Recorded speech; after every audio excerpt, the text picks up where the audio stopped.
Olá pessoal, mais um Saúde é Vida começando para você aqui na programação da TV Câmara Campinas.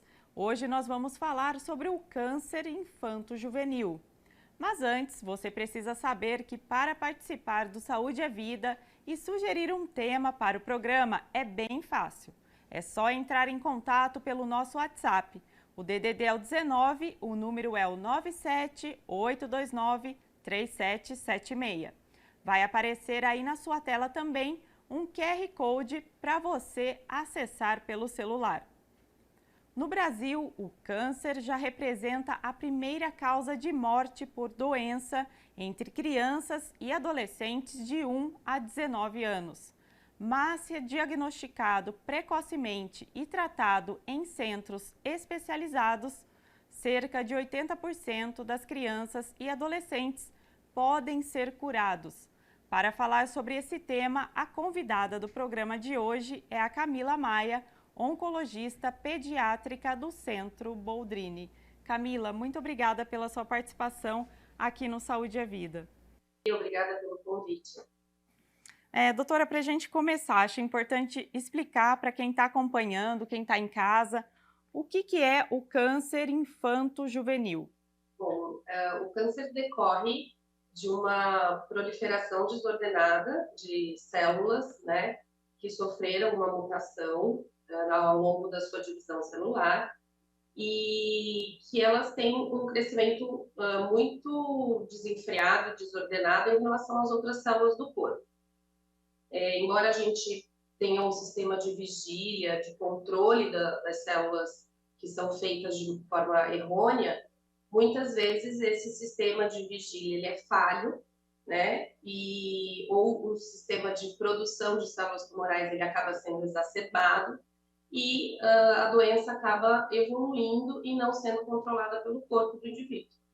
Então, quando existe esse crescimento desordenado de células, a gente acaba tendo, então, o surgimento do câncer. E isso pode acontecer em qualquer local do corpo do indivíduo.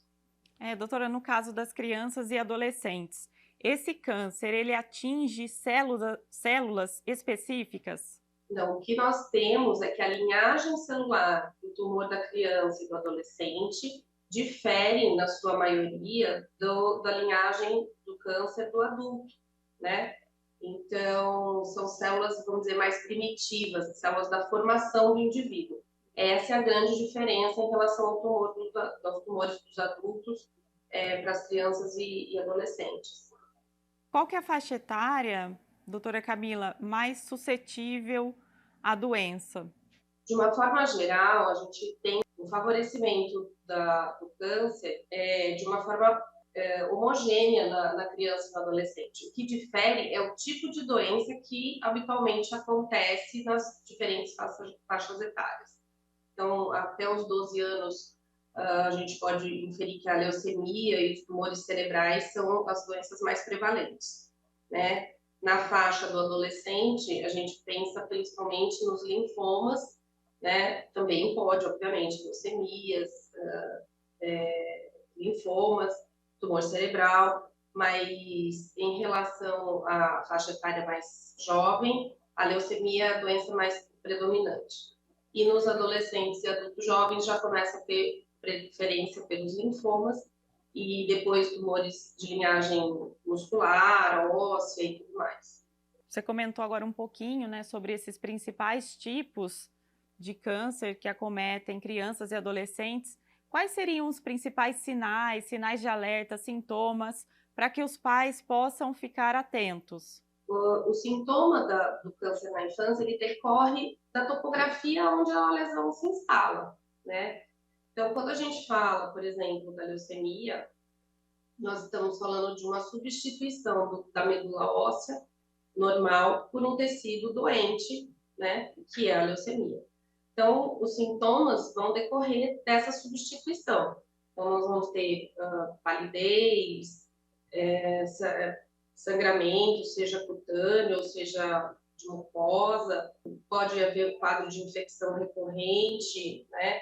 E quando você observa dor óssea, um dos sintomas que pode acontecer, e quando você faz um hemograma, você vai ter alguns achados que vão te levar a pensar na hipótese de uma leucemia. Então, o sintoma decorre muito da substituição do tecido normal pela doença. Nos casos de tumor cerebral, os principais achados estão relacionados à ocupação do tumor dentro do cérebro, né?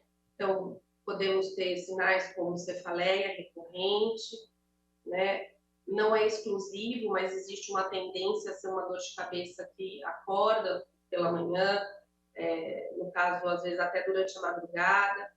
Pode acontecer de ter vômitos envolvido pela manhã ou ao longo da noite. Dificilmente tem náusea quando existe esse mal-estar, é uma coisa mais abrupta. Pode haver mudança no comportamento da criança, então, em relação, por exemplo, a uma criança que a escola chama e pontua que aquela criança tinha um bom comportamento, e de repente passa a ter um comportamento diferente, uma agressividade, ou até uma perda de interesse, uma sonolência que não se explica.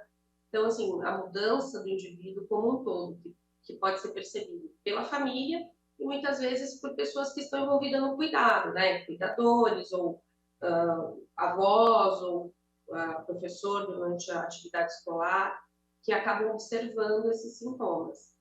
Doutora, e existem fatores de risco no caso do câncer infanto-juvenil? Por exemplo, o fator genético?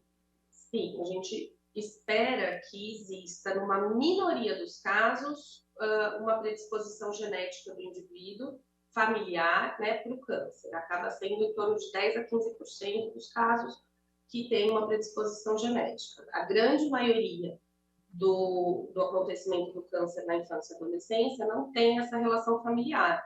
É um evento esporádico que o indivíduo carrega alguma predisposição genética dele, né, que não está relacionada à família. Outros fatores que nós sabemos que podem ter relação com o câncer na criança são algumas síndromes genéticas que nós sabemos que são predisponentes para o câncer. Podemos considerar radiação não natural, né, como um fator predisponente também. O uso de algumas medicações, até para o tratamento de um primeiro câncer, que podem induzir um segundo câncer no indivíduo, depois futuramente. E algumas infecções virais que a gente sabe que tem relação, sim, com o estímulo do aparecimento do câncer.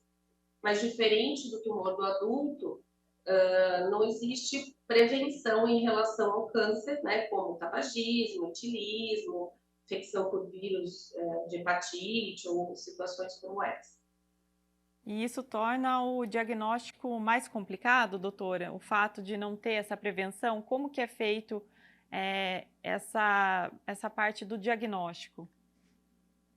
O diagnóstico acaba, por se tratar de uma doença rara, o diagnóstico acaba muitas vezes sendo tardio, porque realmente o profissional que está na linha de frente, no atendimento, ele tem um pensamento que não é inicial em relação ao câncer, né? Não entra como uma principal hipótese diagnóstica, justamente porque, apesar de tudo, a gente está falando de uma doença rara. Então, muitas vezes a família acaba procurando um serviço de atendimento, algumas vezes, e os sinais são sinais inespecíficos, são sinais às vezes frustros, que levam a confundir com situações de quadros benignos, né? Como febre, queda do estado geral, uma dor inespecífica. Então, sendo uma doença rara, é difícil o profissional pensar nisso como uma primeira hipótese, né? Acaba que na recorrência dos sintomas, na persistência dos sintomas, o indivíduo lança a mão de recursos que vão avançar nesse diagnóstico, mas dificilmente é uma primeira possibilidade. Exatamente, eu estava lendo sobre o assunto e eu vi que muitos casos, né, de crianças e adolescentes que tiveram câncer e aí o diagnóstico era confundido com outras doenças, viroses. Então, eu acho que isso também é bem complicado, né, doutora? Sim, por isso que o importante, o ideal, né, vamos dizer assim, seria que o indivíduo tivesse um acompanhamento linear de um profissional que pudesse reavaliar a criança na persistência dos sintomas, né? Então, a continuidade no atendimento, o indivíduo quando conhece, sabe como é a criança, tem o perfil daquele paciente e aqueles sintomas se perpetuam, ele tem uma percepção e ele avança na investigação, né? Quando a gente perde isso do profissional que segue linearmente as crianças, muitas vezes porque, enfim, as filas de espera em atendimentos são longas e o profissional acaba recorrendo muito a pronto-socorro para atendimento e não um colega que segue, né, via ambulatorial e reavalia essa criança na sequência. Esse atendimento pontual de pronto-socorro por diversos profissionais ao longo do período acaba prejudicando realmente a investigação, porque é uma fotografia, né, que ele acaba vendo e não um filme como um todo para entender o que está acontecendo com aquela criança. Então, essa é uma preocupação e não é uma preocupação exclusiva da nossa população, isso acontece em muitos lugares do mundo, inclusive em países desenvolvidos, né, do atraso no diagnóstico, porque os sintomas são inespecíficos e aquela criança acaba sendo vista por diversos profissionais que não o conhecem efetivamente, mas tem uma avaliação pontual do caso. Doutora, você como médica que acompanha muitos casos, né, aí no Centro Boldrini, o que os pais precisam fazer? No caso, a prevenção, ela praticamente não existe, né, nesses casos de câncer infanto-juvenil. Eu gostaria que você falasse um pouquinho para os pais, o que eles precisam fazer, sempre estar levando a criança no pediatra, sempre estar atento. Sim, as consultas de pediatria, elas têm que acontecer independente dos quadros de intercorrências ou quadros infecciosos que vão acontecer ao longo da vida da criança, né? Então, a consulta de puericultura, a consulta do pediatra regular, seja no consultório privado, ou seja pelos centros de saúde, elas são muito importantes e é uma coisa que está, infelizmente, deixando de existir, né? A consulta 2, 3 vezes ao longo do ano para acompanhar crescimento, desenvolvimento, fazer avaliações, isso é muito importante. Então, manter esse cuidado de levar a criança ao pediatra, independente dos quadros de infecção, isso deveria continuar existindo e deveria haver um empenho para que isso se mantivesse, né? A busca, lógico, de sinais e sintomas específicos também é necessária. Então, se você tem uma criança que tem um quadro agudo de dor, que não melhora, que apesar, às vezes, de um tratamento analgésico ou anti-inflamatório, né, que seja com gelo e medidas locais, não melhora, uma persistência de dor óssea, criança não reclama de dor, né, acima de tudo, criança brinca muito, deve brincar. Então, a criança que tem um comprometimento da sua brincadeira, do seu dia a dia, muda o comportamento, passa a ser quieto e recusa, né, a atividade com os colegas, isso tem que levantar realmente a lebre dos pais e trazer o insight de que tem alguma coisa errada acontecendo. Nessas situações, procurar o atendimento médico, obviamente, o mais breve possível. E ficar atento, e se havendo persistência, retornar ao serviço de saúde. Doutora, vamos falar um pouquinho sobre o tratamento para o câncer infanto-juvenil. São vários tipos, né? Mas eu gostaria que você explicasse de uma forma geral qual é o tratamento recomendado.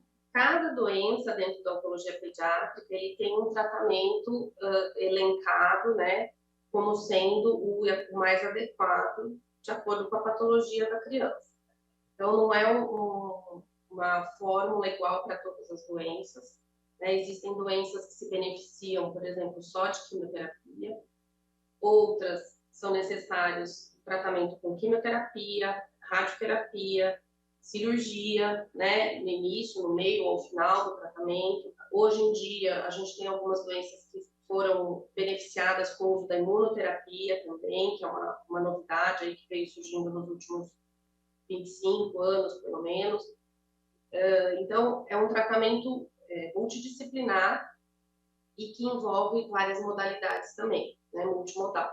Então, é muito difícil você fazer um tratamento oncológico para essa população se você não está inserido num programa onde você tem todos os profissionais para te ajudar, né? Então, eu dependo de uma equipe de enfermagem especializada, eu dependo de um cirurgião especializado, tanto cirurgião pediátrico, quanto neurocirurgião, quanto ortopedista, que trabalha só com a parte oncológica. Eu preciso de um atendimento de fisioterapeuta, que é adequado também para essa população, atendimento psicológico, psiquiátrico.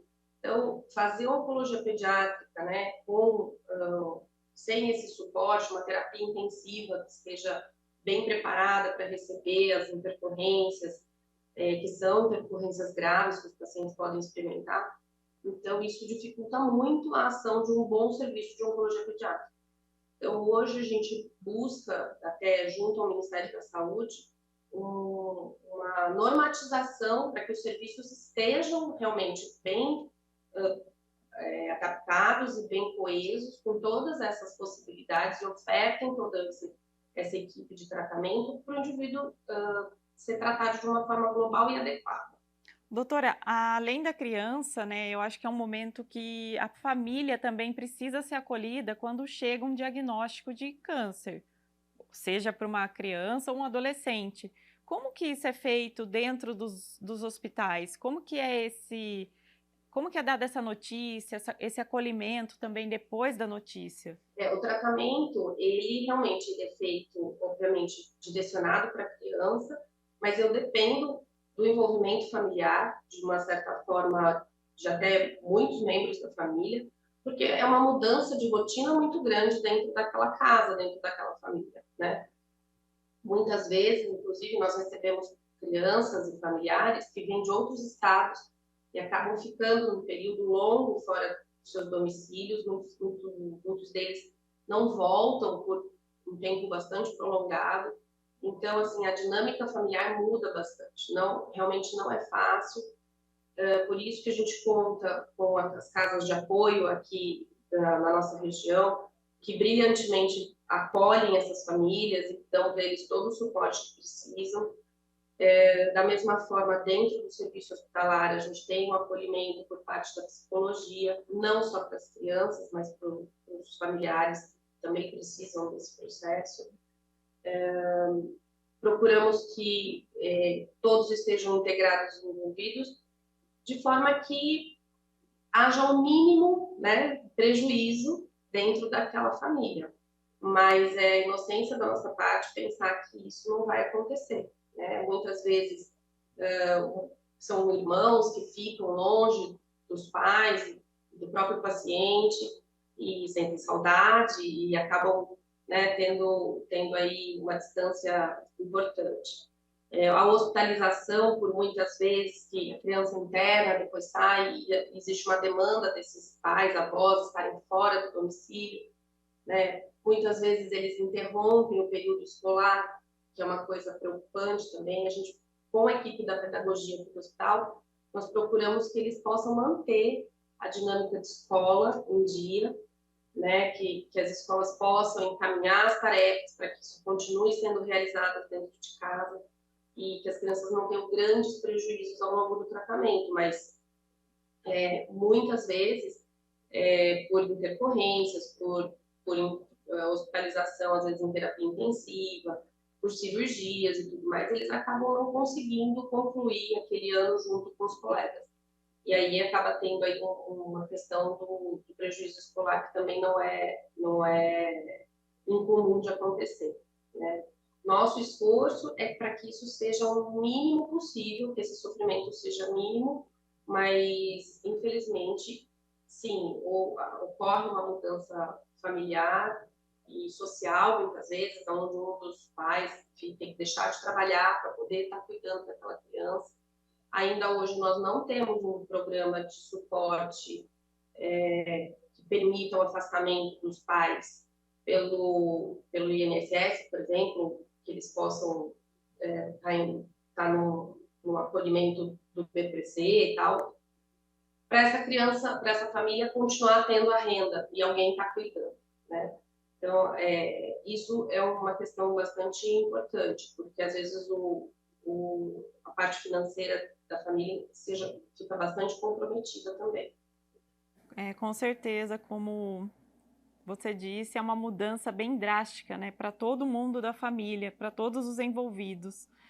Doutora, como que o SUS ele atende essas crianças em tratamento de câncer? Como que é o acesso a esse tratamento? O acesso ao tratamento oncológico da criança ele é garantido pelo SUS, né? Aqui no Centro Boldrini nós temos o atendimento de 70% mais ou menos da nossa população de pacientes, ela é do Sistema Único de Saúde. A outra minoria acaba sendo o paciente que tem saúde suplementar, né? Que possui convênio médico. Mas o acesso ao tratamento nessa instituição, ela é completa. Nós conseguimos ofertar um tratamento bastante eficaz e de ponta para essas crianças. Não existe de custo nenhum para as famílias que estão inseridas, né, no programa do SUS, e a acessibilidade é feita diretamente com a equipe do hospital. Então, nós não temos repressão de demanda de pacientes, o que facilita muito a vinda do paciente para cá, mas ele tem que ser referenciado por uma equipe médica, né? Não existe uma busca espontânea.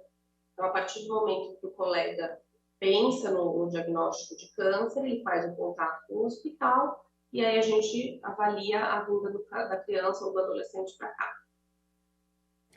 Doutora, a gente vai para um rápido intervalo agora, porque no próximo bloco nós vamos falar sobre a campanha Novembro Dourado, que é uma ação internacional de conscientização a respeito do câncer infanto-juvenil.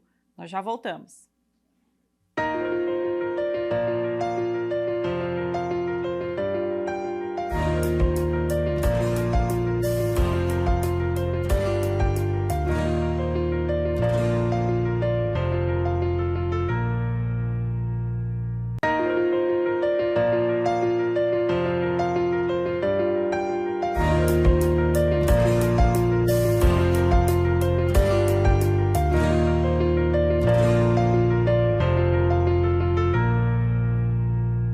Estamos de volta com o Saúde é Vida e hoje falando sobre o câncer infanto-juvenil com a oncologista pediátrica Camila Maia, do Centro Boldrini.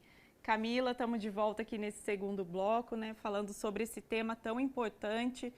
Eu gostaria que você explicasse um pouquinho para a gente, para quem está assistindo, sobre a campanha Novembro Dourado. O que é essa campanha e qual que é o objetivo dela? Bom, a campanha Novembro Dourado é um programa de atenção mesmo à detecção precoce do câncer, né? É você tentar otimizar, né, a assistência, enfim, em todos os profissionais que trabalham com crianças e adolescentes, para o alerta da existência do câncer na infância e na adolescência.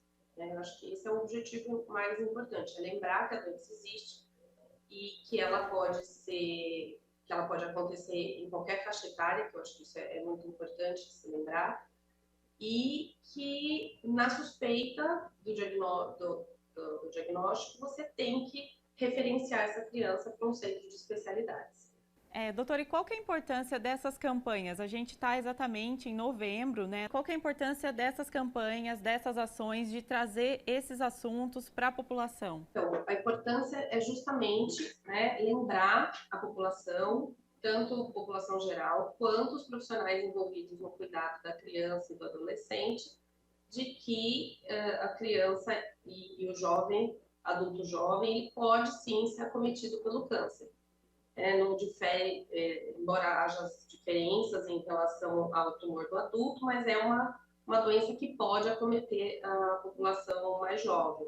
Então, acho que esse alerta de toda a campanha de conscientização que a gente tem ao longo do ano, sendo Outubro Rosa ou Novembro Dourado, é exatamente isso. Ela é chamar a atenção da população para o olhar atento dos cuidados dos indivíduos e para o autocuidado, muitas vezes, de que o câncer existe e que ele é uma doença silenciosa que deve ser pensada, né, com sinais e sintomas que muitas vezes não são valorizados pelo indivíduo e pelos profissionais. Então, eu acho que esse é um alerta, como se fosse um lembrete, né, de que a doença existe e que ela pode, sim, acometer qualquer faixa etária, inclusive crianças pequenas e jovens adultos. Doutora, como especialista, né, nesse assunto, como que a gente poderia falar sobre o menor impacto para essas crianças? Como amenizar um pouco o sofrimento, a dor, essa mudança toda para a família? Eu acho que minimizar o impacto é uma palavra muito bem colocada, né? A gente tem políticas de melhorias para isso, fazer com que esse momento seja até muitas vezes lúdico, né? Quando a gente tem parcerias com profissionais que vêm até nós, que trazem para nossa brinquedoteca, por exemplo, uma atividade diferente, um dia que eles passam com alegria, com brincadeiras, com contação de histórias, né? Nós temos uma equipe de voluntariado dentro do hospital que faz muita diferença, né? Onde eles acolhem as famílias, onde eles procuram ver quais são as necessidades que eles possam atender, seja numa conversa, num diálogo, seja na assistência, às vezes, de mínimas situações, né, que as famílias chegam aqui de, assim, desprotegidas, às vezes de roupa, de coisas, produtos de higiene, né? Ou às vezes quando você entra no quarto de uma criança e leva uma história, né? Tem uma equipe que vem para contar a história com um carinho todo especial, com um olhar diferente, com uma alegria bacana. Às vezes a gente tem uma equipe que aplica o reiki não só nas crianças, mas nos familiares. Então, assim, você tenta transformar essa dor, né, esse peso do tratamento, do diagnóstico, num momento menos dolorido mesmo, num momento que você possa encontrar paz, tranquilidade, calor humano, né? É o olhar, às vezes, de um indivíduo que na recepção chega, oferta uma palavra de carinho, uma positividade.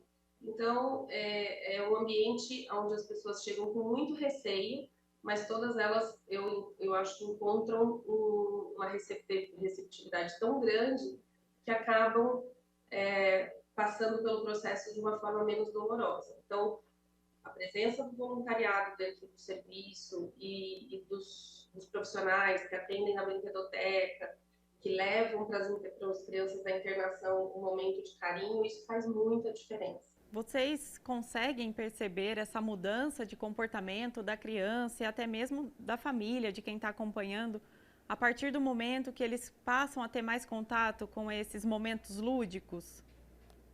Sim, faz toda a diferença, né?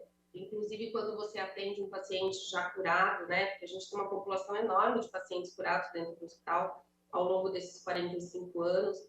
Então, a gente tem uma média aí de 7 mil pacientes curados que a gente ainda acompanha no serviço. E quando você, às vezes, questiona esse indivíduo adulto já, né, às vezes com famílias e tudo, o que ele lembra da época do tratamento, muitas vezes ele fala, eu lembro que eu vim aqui e tinha uma brinquedoteca, né, e eu lembro que eu vim aqui, eu nem sei o que eu fazia aqui, às vezes, porque eles eram muito pequenos e acabam não tendo essa memória daquele momento.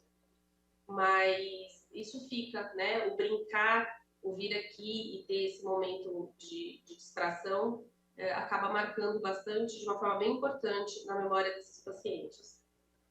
Doutora, você comentou no primeiro bloco que existem os pedagogos dentro do hospital. Gostaria que você explicasse um pouquinho como que é o trabalho de vocês para que as crianças não fiquem tão afastadas dos estudos. A família ajuda nesse processo? Como que é isso? Sim, é uma parceria, obviamente, da família junto com a equipe de pedagogia do hospital, onde a gente informa a escola do que está acontecendo.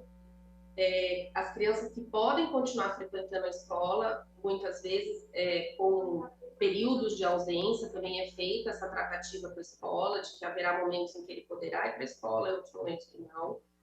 Alguns pacientes, por estarem em cidades longe, acabam realmente não conseguindo, né, frequentar presencialmente a escola, mas a gente pede o comprometimento da outra parte em continuar mandando o material pedagógico e muitas vezes eles fazem os reforços aqui com os colegas do hospital, né, com a equipe aqui do hospital, para que possam manter durante no próprio ano letivo da escola.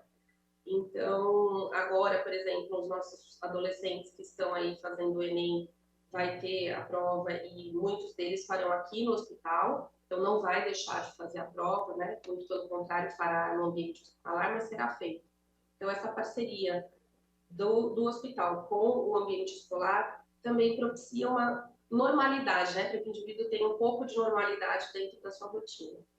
Exatamente, né? Deixar a rotina o mais parecida possível, para a criança também não estranhar tanto, né? Não ter aquela ruptura, né? Muito brusca, né? Nossa, antes eu brincava, agora eu não brinco mais, eu estudava, ia para a escola, agora tenho que ficar praticamente o dia todo dentro do hospital, muitas vezes acho que até morando, né? Praticamente passa muitas horas aí dentro.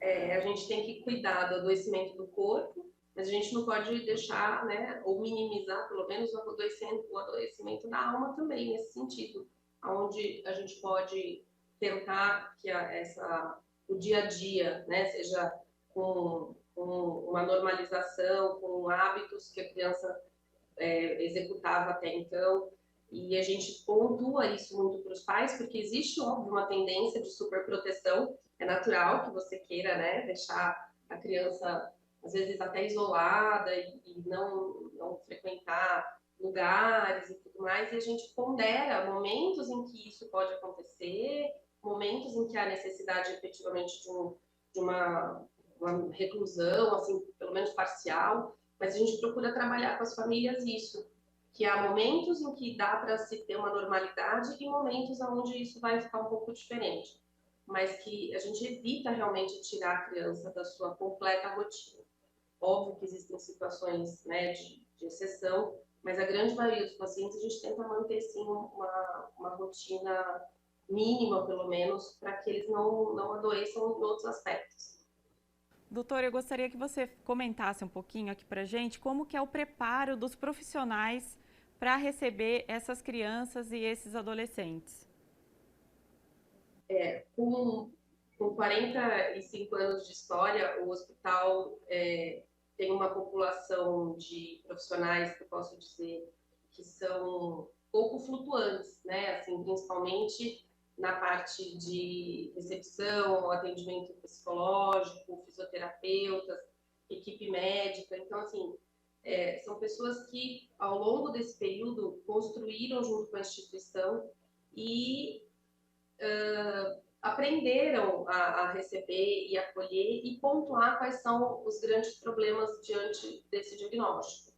Então, acho que você manter uma equipe pouco flutuante, com profissionais que estão há muito tempo envolvidos no processo, isso faz muita diferença, óbvio. E você, quando recebe os profissionais que estão chegando, mais novos, você acaba capacitando de uma forma muito mais adequada, né? Você ensina esse olhar, você ensina a recebê-los, a gente é uma instituição formadora tanto de médicos residentes quanto de outros profissionais da área da saúde. Então, a vinda desses profissionais para cá, ela acaba tendo um apoio grande da própria instituição, mas dos colegas que estão há mais tempo envolvidos no processo. Então, existe a capacitação técnica, obviamente, mas esse processo de acolhimento, ele também decorre de um tempo de formação pessoal, né? Onde cada um de nós, ao longo do tempo, aprende a olhar diferente para uma família, para um paciente, ou, enfim, para quem precisa da nossa assistência. Com certeza. Doutora, voltando um pouquinho sobre o tratamento, tiveram avanços ao longo desses anos no tratamento específico para crianças e adolescentes? A gente pode falar que houve algum benefício para eles, né, do que no passado? Sim, há 50 anos atrás, né, quando se começou a estudar a oncologia pediátrica, a gente tinha uma taxa de cura das doenças, assim, muito inferior ao que é hoje, né, não chegava nem a 20, 30% de chances de cura. Hoje a gente tem uma programação de tratamento que pode alcançar até 85% de chance de cura em instituições especializadas. Então, é óbvio que a gente, ao longo desse período, foram surgindo novas tecnologias, foram surgindo medicações que permitiram o avanço do tratamento, foi se entendendo melhor a doença, mas infelizmente a gente ainda não tem 100% de chance de cura, e eu acho que esse é o objetivo de todos os profissionais no mundo inteiro que tratam, né, criança e adolescente com câncer.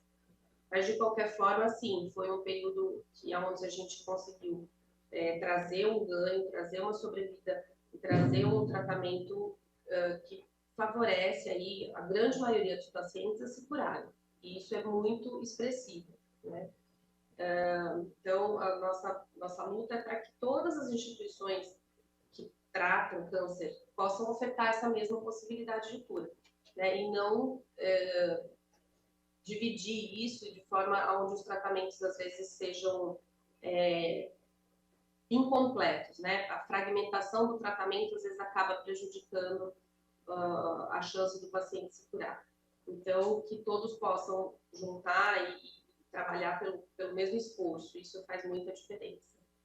Doutora, o câncer infanto-juvenil, uma vez que a criança ou adolescente tem a doença, ela pode voltar? É comum que ela volte? É uma minoria dos casos onde a gente vê a existência de uma recidiva, né? Pode acontecer, obviamente, né? A gente monitora os pacientes para a vida toda, tanto em relação à recaída, quanto aos efeitos tardios do tratamento. Isso é importante, porque nós estamos lidando com pessoas muito jovens, que muitas vezes recebem quimioterapia, radioterapia, cirurgias. Então, o nosso foco de acompanhamento se detém no diagnóstico de uma possível recidiva, que é uma minoria dos pacientes, mas a gente também olha para os efeitos tardios do paciente, né? Porque numa idade muito tenra de tratamento, obviamente eles terão uma vida longa pela frente e a gente precisa entender como isso trouxe, o que é a repercussão que isso trouxe na vida deles no futuro depois, né? E falando no pós-tratamento, eles conseguem levar uma vida normal? Esse é o nosso objetivo, né? Então, os esforços hoje em dia são para que nós possamos diminuir as toxicidades em relação ao tratamento, né? E ofertar maior qualidade de vida para esses indivíduos no futuro, né? Então, os processos de cura hoje também aprenderam a olhar para isso, não só para a sobrevida, mas para a qualidade de vida do pós-tratamento.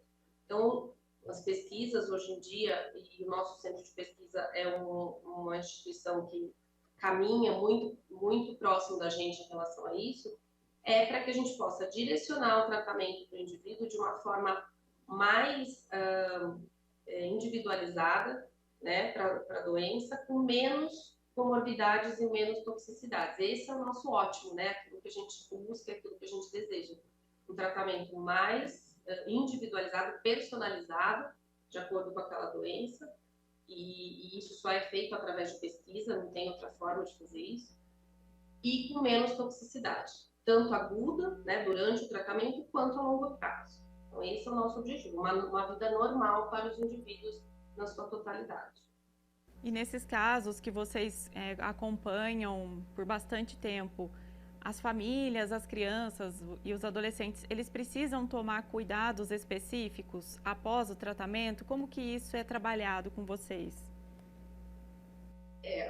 Nós fazemos a orientação médica como hábitos de vida saudáveis, né? Que deveriam ser para todos, não só para o paciente que experimentou câncer precocemente, mas para todos. Então, a gente busca ponderar em relação a manter um hábito saudável, com uma dieta adequada, atividade física, preocupação com o calendário vacinal e manter o segmento, ora com o nosso profissional aqui do hospital, mas ao longo da vida também com os profissionais da rede básica, porque eles estão, né, se tornando adultos, eles precisam depois dar um segmento da vida adulta, né? Então, para nós isso é muito importante, que a gente possa ofertar isso para todo mundo. É uma relação, né, doutora, que é mantida com vocês por muito tempo, né? É um laço mesmo que se forma e que continua aí por muitos anos, né? Esse trabalho de vocês com as crianças, os adolescentes, isso cria um vínculo também. Sim, sim, com certeza. O que ocorre é que muitas vezes esses profissionais, por uma melhora da taxa de sobrevida, por melhora das chances de cura, hoje são adultos com doenças, né, de adultos com situações da vida adultícia que a instituição como instituição pediátrica acaba, né, não sendo o mais adequado para suprir essas necessidades. Mas não que nós não tenhamos informações a respeito do paciente, mas a gente também entende que eles precisam, às vezes, ser seguidos por profissionais adultos, porque hoje já são adultos, né, com 30, 40 anos de cura, e eles assumem a sua própria vida. E isso é o nosso objetivo, é que o indivíduo tenha a sua vida normal, como qualquer um de nós que não teve o câncer na idade precoce. Então, como pediatras, né, que nós temos uma formação de pediatra, a gente vai ter esse envolvimento na vida deles, mas é bom a gente ver também que cresceram, que estão sendo cuidados pelos profissionais adultos, porque puderam chegar lá. E isso é muito gratificante. Exatamente, isso que eu ia comentar. Eu acho que isso é a maior vitória para vocês, né? Vocês conseguirem acompanhar toda a trajetória do paciente e observar, né, que eles venceram, que eles puderam aí alcançar, né, sua trajetória com tranquilidade. Sim, eu acho que esse é o maior presente que a gente pode ter aqui dentro, né? É ver o paciente passar pelo processo, ser curado, depois poder desempenhar uma vida absolutamente normal. E eu costumo dizer a eles que eles dependam cada vez menos da gente, porque isso é bom, porque significa que estão bem, né? Embora a gente acabe tendo notícias depois de muito tempo, eles passam a cada intervalos cada vez maiores, mas acabam voltando, mas que eles reassumiram mesmo a sua posição como um indivíduo completo e capaz. Isso é o maior presente que a gente pode ter, sem sombra de dúvidas. Doutora, para a gente encerrar então nosso programa, eu gostaria que você deixasse uma mensagem para os pais, né, as famílias que estão nos assistindo sobre esse assunto, sobre a campanha Novembro Dourado, a importância de estar sempre atento às crianças, aos adolescentes. Eu acho que a mensagem é exatamente essa. Você, como pai, como cuidador, como responsável, você conhece o seu filho e quando tem alguma coisa diferente, tem sim que procurar ajuda e ir atrás do profissional que possa atendê-lo da melhor forma. O câncer existe, né, para criança e para adolescente, assim como para os adultos. Ele tem uma grande possibilidade de cura e essa cura está relacionada ao diagnóstico precoce. Então, nada mais justo do que a gente tentar fazer isso por todo mundo. E que a gente possa ofertar sempre o melhor. A gente tem uma parceria grande com a sociedade de Campinas, enfim, com toda a população de Campinas e região, que permite que a gente faça esse trabalho de uma forma incrível aqui no hospital. Sem isso, a gente não estaria onde a gente está hoje. Então, eu agradeço, né, pela oportunidade de poder falar um pouquinho e por todo mundo que contribui com a gente aqui na formação da instituição. Com certeza, e um trabalho, né, doutora, que é referência aí para todo o país. Sim, a gente tem um tempo de história, né, e uma participação grande que puderam fazer diferença aí numa boa parte da população brasileira e eu espero continuar fazendo esse trabalho de uma forma justa, correta, né, com o que há de melhor para as nossas crianças e que isso possa continuar acontecendo. Doutora, muito obrigada pela sua atenção, sua disposição em atender a nossa equipe. Eu que agradeço o convite. O Saúde é Vida fica por aqui. Obrigada ao pessoal de casa pela companhia. Lembrando que você pode conferir todos os nossos conteúdos no YouTube da TV Câmara Campinas. E não se esqueça de nos acompanhar nas redes sociais. A gente se vê no próximo programa.